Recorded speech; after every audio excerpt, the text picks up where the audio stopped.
All right, Mr.Taliaferro TV, how's everybody doing out there? Let me be honest. Everyone likes to toot their horn every now and then. I don't toot my horn on this platform often, or at least try not to do it often. Before we get into the Golden State Warriors versus the Houston Rockets highlight for Game 6, the last highlight of this series, I do want to say, if you go back and look at my predictions, I believe I picked the Warriors to win this thing in 6 games, and that was even before the Kevin Durant injury. I'm going to be honest with you guys. I was one of the people who thought last year the Houston Rockets would have beat the Golden State Warriors had Chris Paul not injured his hamstring at the end of Game 5 and coincidentally missed Game 6 and Game 7. I was one of those people who thought the Rockets had the Warriors beat. I was one of those people who thought if the Rockets got a chance at the Warriors in the playoffs this year, that they beat them. I thought they had figured out Golden State. I thought DeMarcus Cousins wouldn't make that much of a difference. Even if he was there, I would have picked the Rockets up until 2 weeks ago. When I watched the Rockets versus the Utah Jazz, something changed, and I changed my prediction. I'm telling you guys, I had been the one saying the Warriors were beat in the playoffs last year. Throughout the season, this regular season, I've been saying, look, if the Rockets get another crack at the Warriors, they're going to beat them. I changed my prediction in the Rockets-Utah series. I didn't like how James Harden and Chris Paul were playing ball. I know Chris Paul had been in and out of the lineup all season. Clint Capella missed some games in January and February. I was like, look, once they get healthy, I know they're going to play the game the right way. I didn't see that. I saw a lot of dribble, and not a lot of motion. It used to be Harden get the ball for 65%, Chris Paul the other 35%. Sometimes they flip-flop it, sometimes it be 50%. But that wasn't the case. Let's get into the highlight. I'll come back with my reaction afterwards because we do got to honor one of the game's best players. Somebody had a special game. We'll talk more about that shortly. Let's get into the highlight. So out the gate, first quarter, with 6 minutes and 40 seconds to go, is a pivotal play. Steph Curry picks up his second foul. All right, hold on to that. Keep that in your left pocket. As Iman Shumpert passes it to James Harden, left side, he drills the three. The left-handed one, the bearded one, would score 14 points in the first quarter. So for everyone out there, including me, criticizing Harden's performances in big games, he came out the game ready to work. Let's go on. Second quarter. 7 minutes and some change to go. That three is off. Keep this thing moving. Eric Gordon's going to end up with the basketball and get the lay-in to go. Beyonce and Jay-Z in attendance. We all know Beyonce, Queen Beyonce, is from the Houston area. She likes what Eric Gordon's got going. Rockets down 3. Another pivotal spot in this game. 5:40 to go in the second. Right now, Steph Curry has 0 points, and he picks up his third foul. The Warriors would keep him in the game for a second. Klay Thompson would drill a 3, and Steve Kerr would get him out of the ball game, and the Warriors would pick up the slack from their MVP. Again, Steph with 0 points in the first half. Klay Thompson will put up 11 after Steph Curry's third foul. Pivotal stretch from the Warriors to not lose it. Already missing Cousins, Durant, and now Steph for the first half due to foul trouble. They would pick it up. The role players would get into it. Nice alley there from Draymond Green up top to Jordan Bell. The Warriors up 4 with 2 minutes and 50 seconds to go in the second. Draymond Green with the look. Now Quinn Cook penetrating to the hole, looking, finding. Jordan Bell, let's get this thing around to Klay Thompson, who's ready for another 3. Warriors go up 6. Let's move on to the third quarter. Steph Curry will make his first basket. And guys like Steph Curry just need the ball to go through the hoop one time, and then they're off and rolling. 10 points in the third quarter from Steph Curry. But out of nowhere, we got a sighting from Chris Paul. We hadn't seen him much in this series. He had a phenomenal game, his best game of the postseason. Not only was he scoring, he was crossing, wheeling and dealing, and finding his teammates. Clint Capella scores the 2. Rockets are up 3. Now we're at the end of the third. One more play from CP3. He goes up top this time to Clint Capella. Rockets take the 5-point lead going into the fourth. More Chris Paul. He'd score. He had a 27-point outing for the Rockets. But it was all about Steph Curry in the fourth. He'll drill the 3. Harden will respond. But, yeah, Steph Curry is about to go on one of them streaks. As Harden scored the 2, he had 35 points. Steph Curry is about to go on one of those streaks. With the Rockets down 2, they're now down 5 due to that Steph Curry 3. Harden will respond with a 3 of his own. 2-point game. Warriors looking with 7 on the shot clock for a basket, and Steph Curry right in the eyes of PJ Tucker. That 3 is crazy with 1:30 to go. And this is how I knew the Rockets were going to lose. That turnover right there, it told me all I need to know about James Harden and Chris Paul. It's 107-104 with 35 seconds to go. Rockets could use a stop. They don't get one. Steph Curry will go to the line down the stretch, make his free throws. Ladies and gentlemen, Steph Curry will put up 23 points in the fourth quarter, 33 points in the second half. He dropped 0 points in the first half, and he goes for 33 points in the second half. 23 of those points coming in the fourth quarter. Klay Thompson carried you in the first half with 21. Steph Curry carried you in the second half with 33. And just like that, ladies and gentlemen, the Houston Rockets on their home court have been once again eliminated by the Golden State Warriors for the second straight year in Houston, Texas. Those Rockets fans have had to watch Golden State celebrate a series win right in their faces. This time it's around earlier. Last year in the conference finals, this time in the semifinals. It's over for James Harden and Chris Paul, Clint Capella, Mike D'Antoni and company, relatively speaking, for this season. Warriors win 118-113. Not bad games by James Harden or Chris Paul by any means. James Harden had 35 points, 8 rebounds, 5 assists, 6 turnovers. Chris Paul, 27 points, 11 rebounds, 6 assists. Where do you guys want to start? Y'all want me to start with Golden State? Y'all want me to start with Houston? Let's end big with Houston. Let's start here with Golden State. Everything's bigger in Texas, so we'll end with the Rockets. Can we just take a little bit of time to honor the greatness of Steph Curry? And look, let's call a spade a spade. Steph Curry has been pretty much awful to his standard.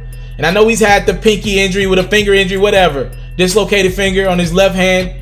I ain't making no excuses for him. He's been pretty bad a lot of this postseason.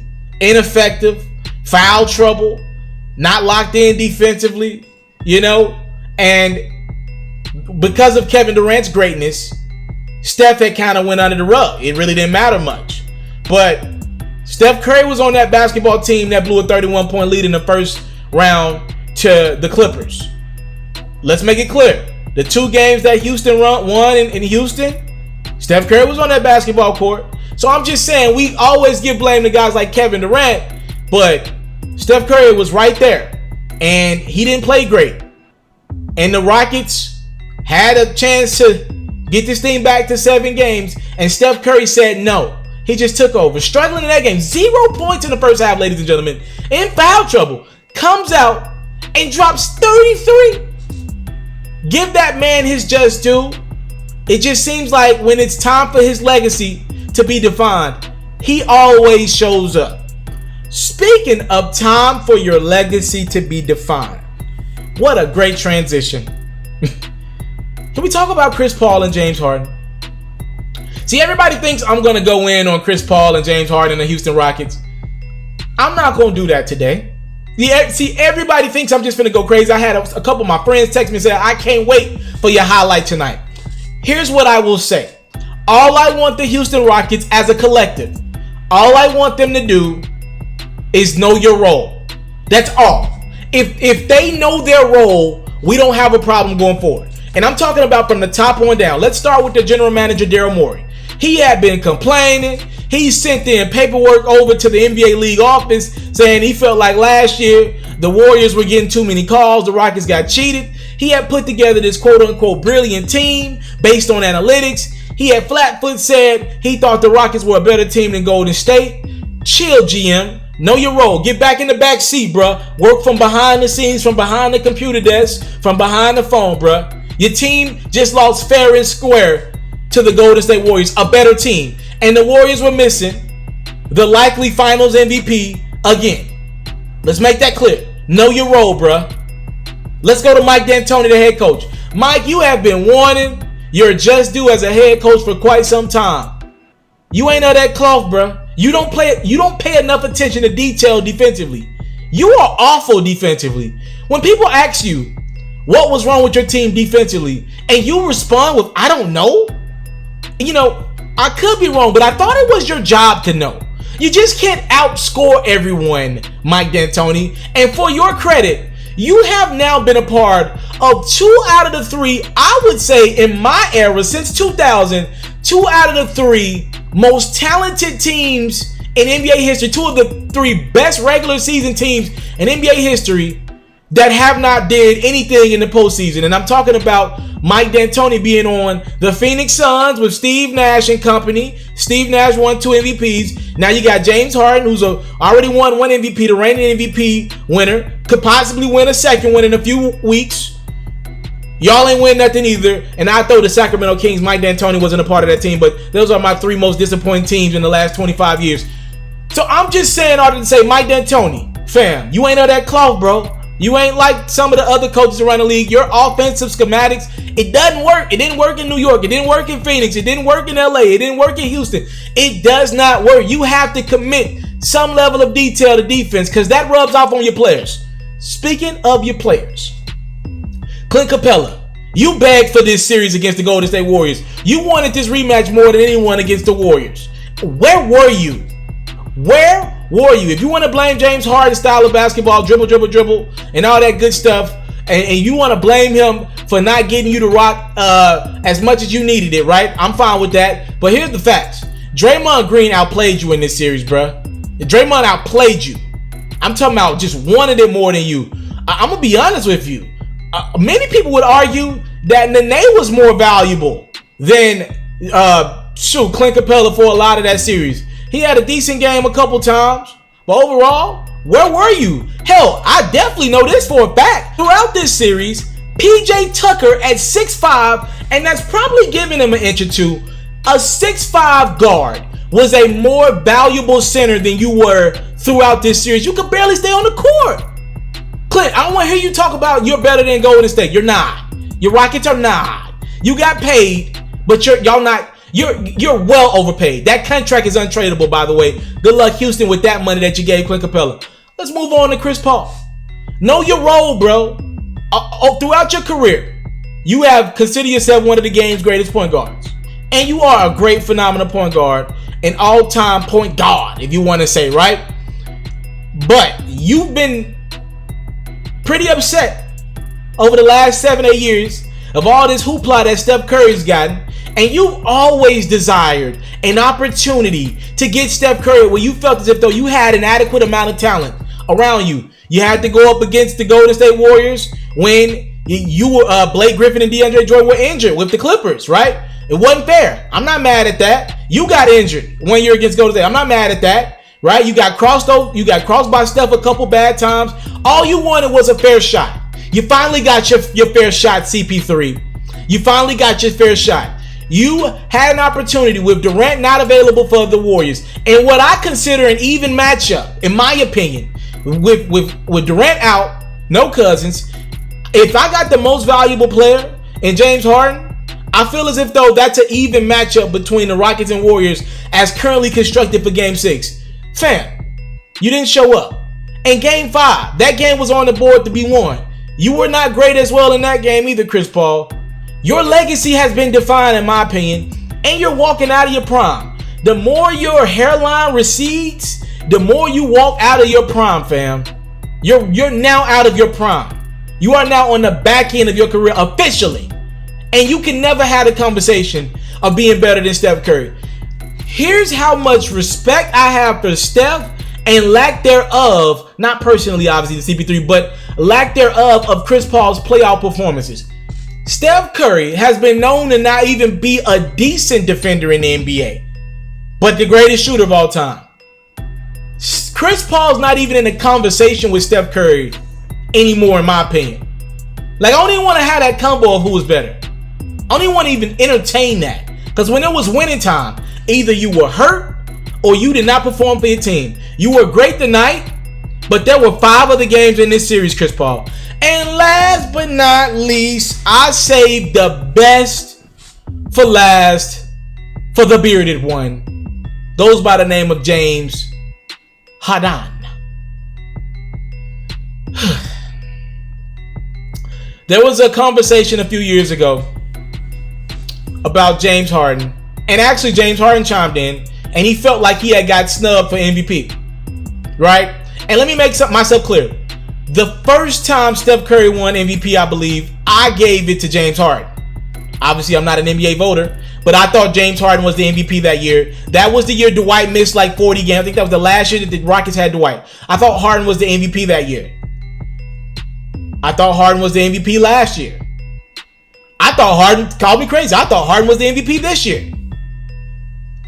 Not including the playoffs, I thought Harden was the regular season MVP. I thought he had more moments. I said that on my platform. But let me make myself clear. I don't want to see you win any more regular season MVPs, James. Either you're not conditioning your body to be at peak points during you're not savoring yourself enough for the playoffs. And to be fair to James Harden, Chris Paul and Clint Capella, they go down every year with injury, right? But either you're not literally conditioning yourself enough to be ready for the postseason, or B, mentally you just don't got that yoke. You ain't of that cloth of a superstar, bro. Something's there. Because I'll never forget Game 5. James Harden was not bad in Game 6. He's actually pretty good in Game 6. Aggressive throughout. But my thing is, if he would have been that aggressive at the end of Game 5, the Rockets would be up 3-2 in this game, looking to close it out. Different mentality. And hell, at least bare minimum have one last game to play in Golden State. They shouldn't have lost Game 5, and Game 5 was 100% on James Harden. It was on Harden. I don't understand Game 5. You take 40 shots a game, every game in the regular season, in the first round of the playoffs, the first 4 games of that series, and all of a sudden, in Game 5 in the fourth quarter, when Kevin Durant goes down, you stop shooting. Were you tired? Were you thrown off? I'm confused. I mean, this guy has no problems getting up 15 3-pointers a game, and all of a sudden he stopped shooting in Game 5. Tied at 2 in Golden State. A layup. Literally, you get a layup with Kevin Durant going down with injury. The Warriors thrown off. You couldn't close that one out. I just want these Rockets to understand their roles. Harden, you're a great NBA player. Top 10 NBA player in this league. But you ain't on that cloth. You ain't in that top 5 conversation. As currently constructed, Giannis is my best player in the world. At number 2, I'm going Kawhi Leonard. Number 3, LeBron James. Number 4 would be Kevin Durant. And number 5, Steph Curry. And maybe at 6, I'll start the conversation of James Harden. But there are a few other names that I would like to enter in that conversation. I want to reward James Harden for his phenomenal play in the regular season. So I'm trying to find that balance and not disrespecting him, because he is pretty average in the postseason a lot of these games. But he's phenomenal in the regular season. One of the greatest regular season players of all time. He's a Peyton Manning without the ring or two. Right? He's a Peyton Manning. If you just looked at Peyton Manning's stats from the regular season, he's much better than Tom Brady ever was. Take out Tom Brady's one season where the Patriots went undefeated in the regular season, the Randy Moss year. Peyton Manning was a better regular season quarterback, but he ain't got them damn rings like damn Brady. He ain't got them things, not like how Brady got them. And in the case of James Harden, phenomenal regular season player. He'll go down as one of the game's greatest regular season players. I wouldn't be surprised if Harden somehow, some way makes his way into the top 5 and scoring all time when it's all said and done. But real ones know. Either your mental or your conditioning is not there for the playoffs, my brother. Know your role. No more MVPs for you, bruh. Those conversations are dead. Until you prove yourself in the postseason, I don't want to talk about all that stuff. Best player in the game, I don't want to hear none of that. When it counted the most throughout James Harden's career, whether it was the Game 6 a few years ago versus the San Antonio Spurs at home without Kawhi Leonard and Tony Parker playing, and the Spurs beat y'all on your home court, James Harden, by 39. Was it the first time in the NBA Finals after Games 1 and Games 2 versus the Miami Heat, that time led by LeBron James, Dwayne Wade, and Chris Bosh, when he had a decent Game 1 and Game 2 and then just went away for the rest of the series? Was it last year? And in Game 6 and Game 7, he literally was unavailable for his basketball team after the Chris Paul injury. There are many moments throughout Harden's career that you can pick from that just tells you he's a phenomenal player, great player, but he ain't built like that. Warriors advance to the conference finals. They will face off against either the Denver Nuggets or Portland. We'll find that out. Game 7 on Sunday. Congratulations to the Golden State Warriors. Their 5th straight conference finals appearance. And they looking to have Kevin Durant back for game 1 and game 2. I'm out. I came from nothing, but I want everything God has for me. I interview celebrities. I talk sports. I still represent the culture. All the kids, they are now tuned in. Yo, we locked in right now, Mr. Taliaferro. Shout out to Mr. Taliaferro. You're watching Mr.Taliaferro TV. Mr. Taliaferro TV. Here with the triple B's, you can't do nothing but win.